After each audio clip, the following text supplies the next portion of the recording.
এই বেশ কিছুদিন আগে আমি আমার একটা বন্ধুর বাড়িতে জন্মদিনের নিমন্ত্রণ খেতে গেছিলাম। তো আমার দামি ফোনটা সময় করে নিয়ে যাই। তো ও একই বশত কারণে কিংবা যাই বশত কারণে খেতে বসার সময় আমাকে একটা কথা বলে, ভাই 50,000 টাকার ফোন কিনলে কেউ বড়লোক হয়ে যায় না। তা কথাটি আমার কিছু মনে হয়নি, কেননা বন্ধু হয়েছিল, আর কি মারতেই পারে। তা ভাই, আমি তোকে উদ্দেশ্য করে একটা কথা বলতে চাই, যদি 50 টাকার ফোন কিনে বড়লোক কেউ হতে পারে না, তাহলে ও বাবার পয়সায় দুটো ফোন কিনেও কেউ বড়লোক হতে পারে না।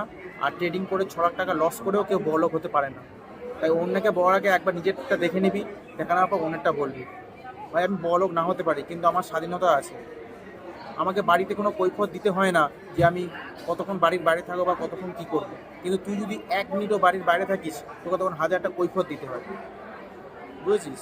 তাই যে যার জায়গা থেকে নিজস্ব দিকটা সে বুঝে নিয়েছে, যে যার জায়গায় ভালো মতন আছে, কাউকে কোনো মাতামাতি করতে হবে না।